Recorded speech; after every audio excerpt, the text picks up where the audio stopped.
Okay, I had to charge the phone again. Okay, so back to this problem. Y squared minus 17y plus 66. So my question is, what two numbers multiply to give me 66 and also add together to give me negative 17? So 22 and 3, it multiplies to 66, but there's no way I can add or change the positive and negative signs to get 17.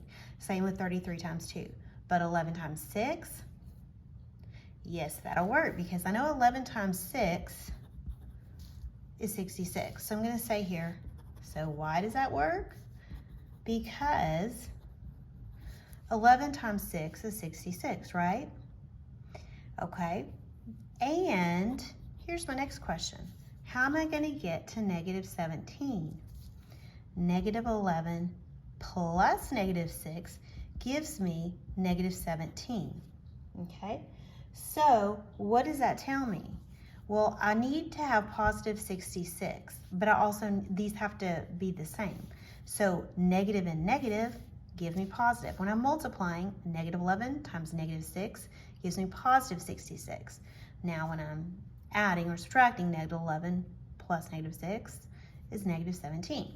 So now all I have to do is I can say, okay, so now it's y minus 11 times y minus 6. And now I have factored this trinomial. You can check this again with the FOIL method. The first term, y times y squared. Outer term, negative 6 times y is negative 6y. Negative 11 times y is negative 11y. And negative 11 times negative 6 is positive 66. So I'm going to just write that out. Y squared minus 6y minus 11y plus 66. Okay, these are like terms. Y squared minus negative 6y minus 11y is 17y. Okay, negative 17y plus 66. Is this the same as what I started with? Yes, it is. So it checks. Okay, so that's factoring trinomials. Let me see. Let me try a harder one.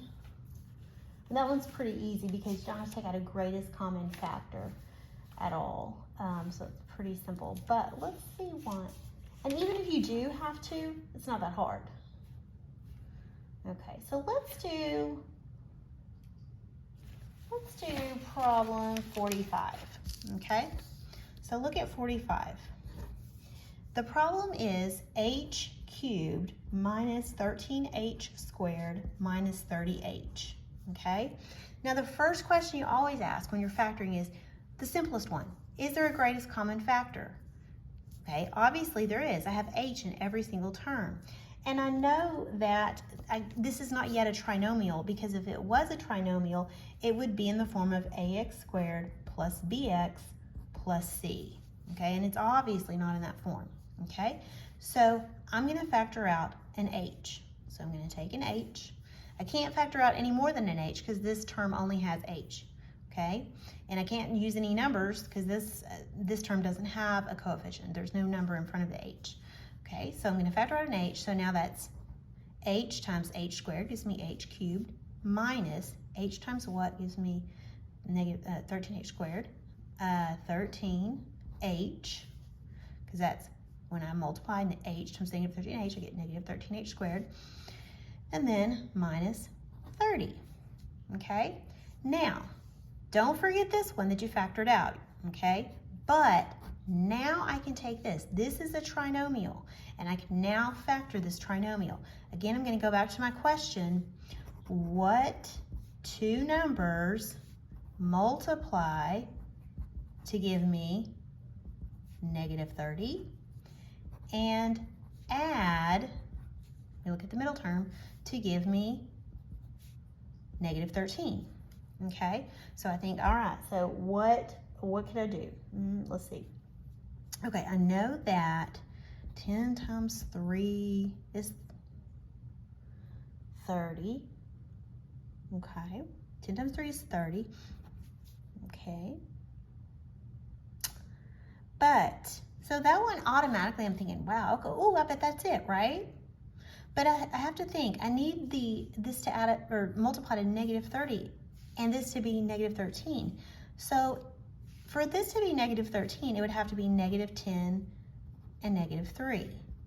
Well, negative 10 plus negative 3 does equal negative 13, but negative 10 times negative 3 equals positive 30, because I'm multiplying two positive numbers.